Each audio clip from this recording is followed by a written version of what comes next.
Nakabalik na po ang ilang mga tindero o mga market vendors po sa kanilang dating pwesto sa may Malimgas Public Market matapos pong pansamantalang nailipat sa Quintos Bridge dahil po sa pagbaha noong nakaraang linggo. Gayunman, hinaing pa rin po ng ilang mga tindera ang tumal po ng bentahan. Bunsod pa rin ng pinsala ng baha at dagdag pa ang pagtaas ng presyo ng ilang bilihin na naging sanhi o dahilan kung bakit kaunti lamang ang ilang mga namimili. Samantala, ilang malalako din ang pansamantalang nagtinda sa hindi binabahang bahagi ng Galvan Street.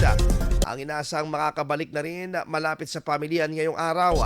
Ayon sa kanila, napilitan silang lumipat dahil sa lumubog sa baha ang merkado at naging mahirap ang kanilang pagtitinda.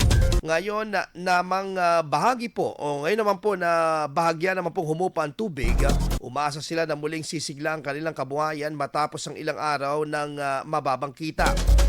Diskarte naman ng ilang manininda ang pansamantalang pagtitinda sa bahagi ng Magsaysay Fish Market upang makabenta ng kanilang mga produkto.